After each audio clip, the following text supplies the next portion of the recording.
యో సూర్యదేవా ఏంది ఎండ్ల మమ్మల్ని బతకమంటావా సావమంటావా? సావండి. నీకు మా మీద ఇంత పగ? నాకు ఎవరి మీద పగ ఉండదు నాయనా, నా ధర్మం నేను నిర్వర్తిస్తున్నాను. ఏది నీ ధర్మమో? మమ్మల్ని చంపేసేదా? మరి మీరు చెట్లను చంపేసినప్పుడు ఈ ధర్మం ఎక్కడికి పోయింది నాయనా? అట్లా నాకు తెలుసు. ఈ ఎండకి తలకు తోట్లు పడుతున్నాయి. మీరు వాడి ఏసీల వల్ల ఓజన పరికి ఎప్పుడో తూట్లు పడింది నాయనా. ఎండ ఎక్కువగా ఉంది, ఏసీ 2 పాయింట్లు పెంచు అని అంటారు గానీ ఎండ ఎక్కువగా ఉంది 2 చెట్లు పెంచుదామని ఏ రోజైనా అనుకున్నారా? అంటే అది చెరువులు కూడా ఎండిపోతున్నాయి స్వామి. నీళ్ళుండాల్సిన చెరువులో నిలువెత్తి బోడాలుంటే ఎవరేం చేస్తారు నాయనా?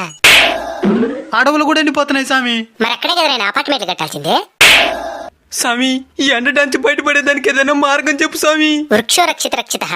చెట్లను మీరు కాపాడితే అవి మిమ్మల్ని కాపాడతాయి. తప్పకుండా నాటి కాపాడుతాం స్వామి. స్వామి ఇంక మిఠాని ఈ ఎండలు తగ్గినా?